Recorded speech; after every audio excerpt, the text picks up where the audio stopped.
Olá pessoal, tudo bom? Aqui é o professor Deusimar Dias e nós vamos conversar um pouco hoje, gente, sobre o AI-5, o Ato Institucional número 5. É um tema que volta e meia está de volta às discussões e eu costumo dizer sempre que parece que é um tema atual, né? Porque pelo menos uma vez a cada 2, 3 meses esse tema volta a ser discutido no entorno das ciências humanas, da nossa política e do nosso cotidiano.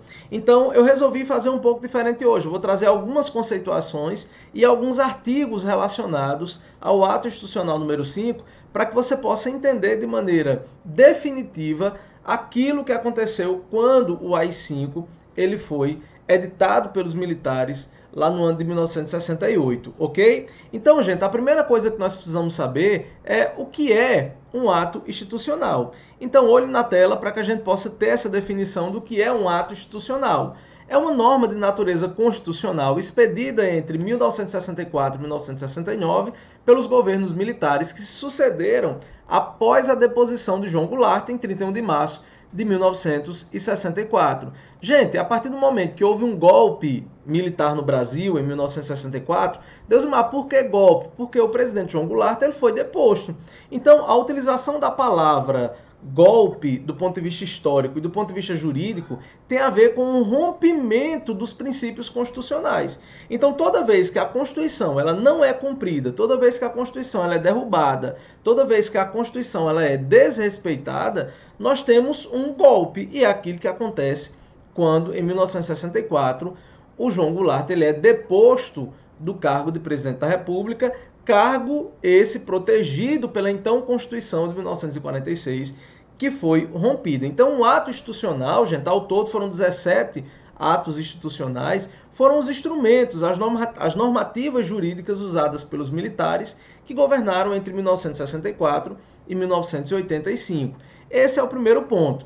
Um segundo ponto, gente, é o seguinte: todas as vezes que se vê uma conversa sobre o AI-5, seja nas redes sociais ou em outros meios, vem aquela discussão, houve ou não uma ditadura? Alguns chamam de ditadura, outros chamam de regime militar. Isso também é muito simples da gente entender. Pega qualquer dicionário, gente, e vai ver a definição de ditadura. É só você pegar o dicionário e ver o que é uma ditadura. Ditadura é um governo que se utiliza da autoridade para suprimir e restringir os direitos individuais, definido pela soberania do Poder Executivo sobre o Legislativo e o Judiciário.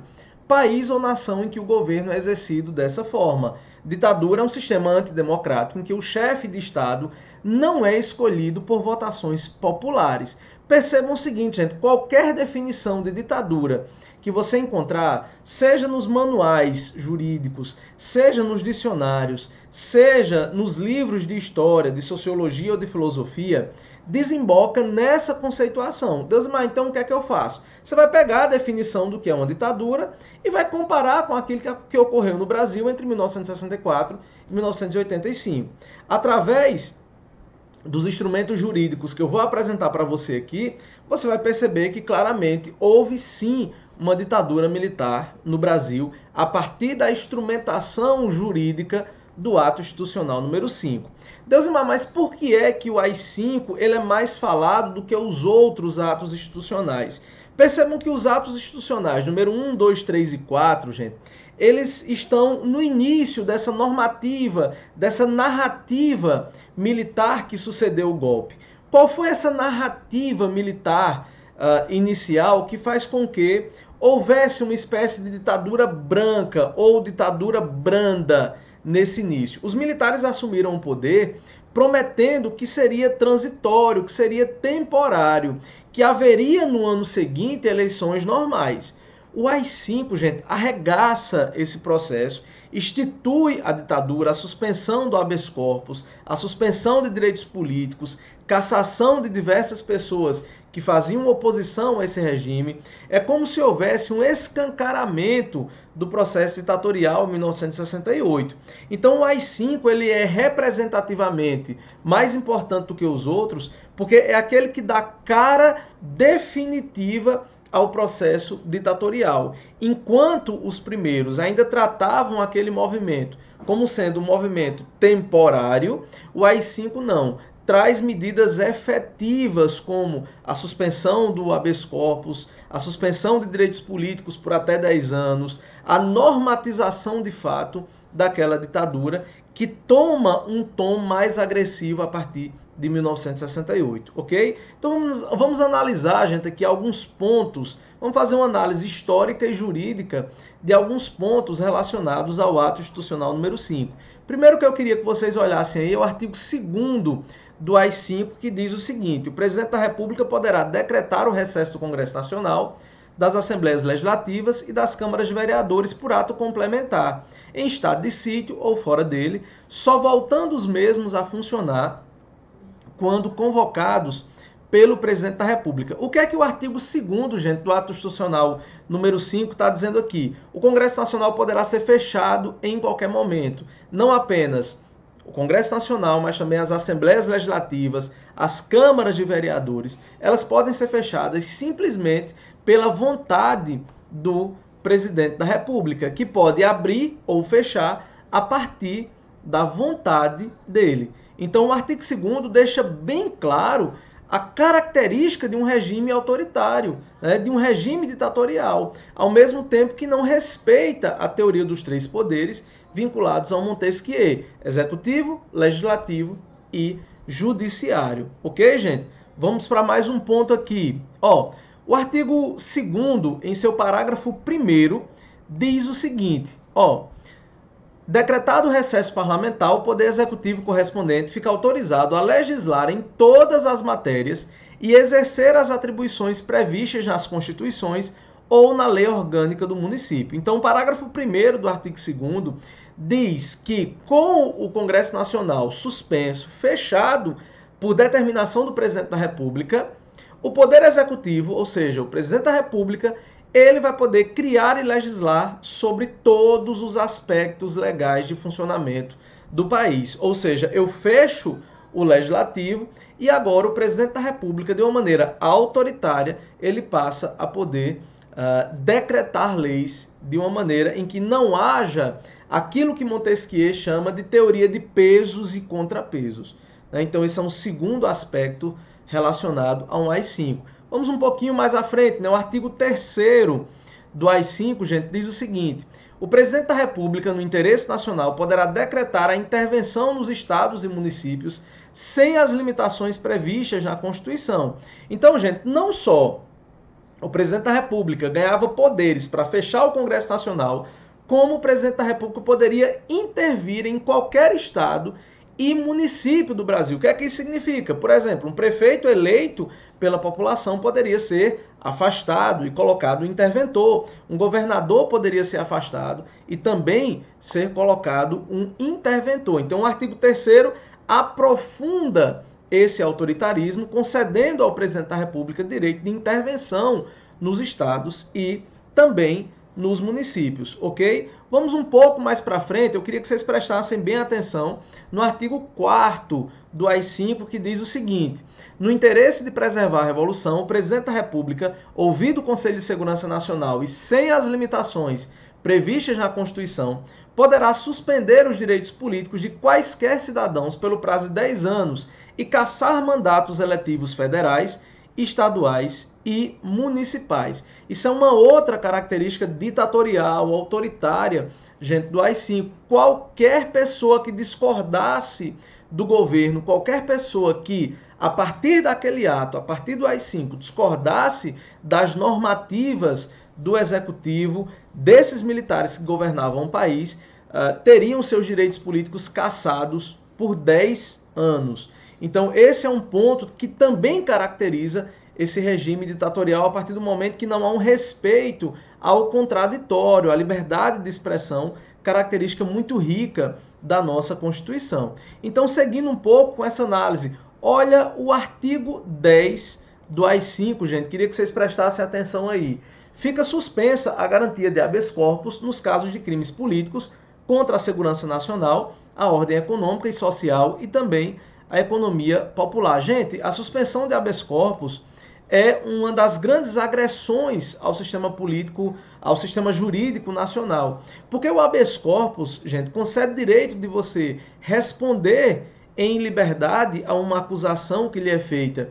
Então, quando um país retira o direito do habeas corpus, é uma grande agressão ao sistema jurídico nacional. O habeas corpus é um dos sistemas jurídicos, é um dos atos, é uma das iniciativas jurídicas mais importantes de todo ordenamento jurídico. Para você ter uma ideia, é tão importante, é tão sagrado, que você não precisa nem de advogado para impetrar um habeas corpus. Tem casos, por exemplo, de habeas corpus que precisam ser analisados pelo juiz, que já teve caso de habeas corpus, por exemplo, escrito à mão, em papel higiênico, em folha de ofício, dada a sacralidade desse instituto chamado de habeas corpus, né? Então, é algo também que figurou no AI-5, a suspensão desse habeas corpus. Eu queria que vocês prestassem atenção no artigo 11, aí, que diz o seguinte: exclui-se de qualquer apreciação judicial todos os atos praticados de acordo com esse ato institucional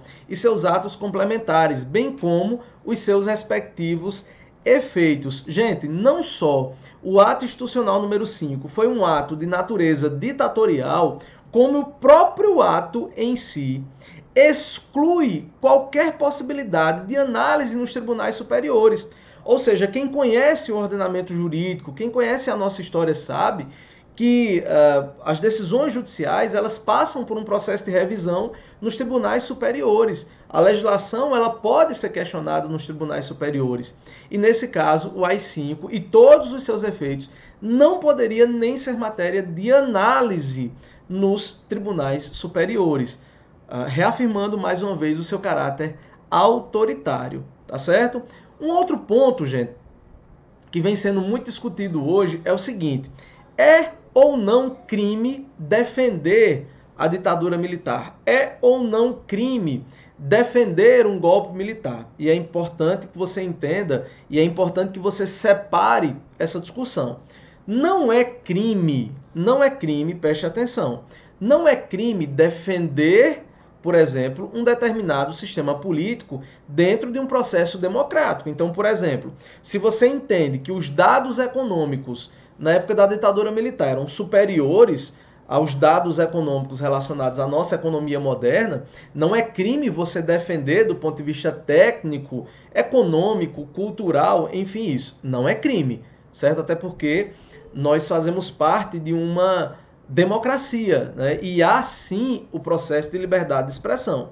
Só que há uma diferença entre você exercer a sua liberdade de expressão e defender a ditadura militar no sentido que ela volte, no sentido do estabelecimento de um AI-5.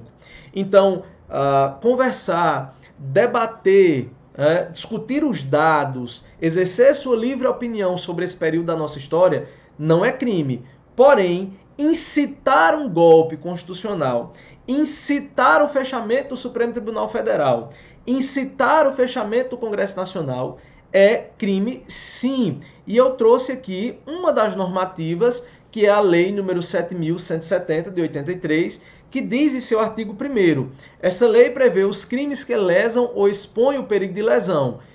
Inciso 2º, o regime representativo e democrático, a federação e o Estado democrático de direito. Em seu artigo 22, fazer em público propaganda. Inciso 1º, de processos violentos ou ilegais para alteração da ordem política e social. Artigo 23, incitar, em seu inciso 1º, diz o seguinte: a subversão da ordem política e social. Então você precisa separar o que é uma liberdade de expressão, que é garantida pela nossa Constituição de 1988, daquilo que é a incitação a um golpe militar, que de fato isso é crime, ok? Quero agradecer, gente, a atenção de vocês. E essa aula rápida, eu vou indicar aqui embaixo, gente, nos comentários, na descrição do vídeo, as fontes utilizadas, as fontes para que vocês possam continuar essa pesquisa. Tudo aquilo que foi apresentado nesse vídeo, claro, é baseado em fontes históricas confiáveis e existem depoimentos. Eu vou colocar tudo aqui na descrição do vídeo para que vocês possam dar continuidade a esse processo de discussão, tá bom? Então, um abraço do professor Deusimar e até mais.